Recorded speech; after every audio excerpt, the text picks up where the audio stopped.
3 சக்கர சைக்கிள்கள் 100 தரேன், தையல் மிஷின் 100 தரேன். அப்போ ஒருத்தர் கிண்டல் பண்ணுறாரு, ஏப்பா தையல் மிஷின் கொடுத்தா போதுமா, 3 சக்கர வண்டி கொடுத்தா போதுமா? நான் 100 3 சக்கர சைக்கிள் 100 தையல் மிஷின் வாங்கி தரேன். அந்த பேசுகிற ஒரு ஆள் என்னைக்காவது 5 தையல் மிஷின் வேண்டாம், ஒரு தையல் மிஷின் ஒரு 3 சக்கர வண்டி வாங்கி கொடுத்துருக்காங்களா?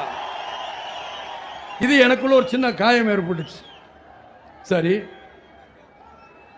அதற்கப்புறம் பார்த்தா வருஷா வருஷம் நான் படிக்கிறதுக்காக 25 லட்சம் ரூபாய் நான் செலவு பண்ணி கொடுத்துக்கிட்டு இருக்கிறேன்.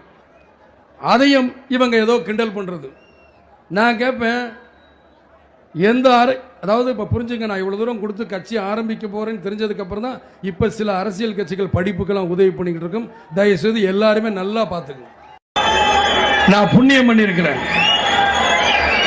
எங்கள் அப்பா அம்மா செஞ்ச புண்ணியமோ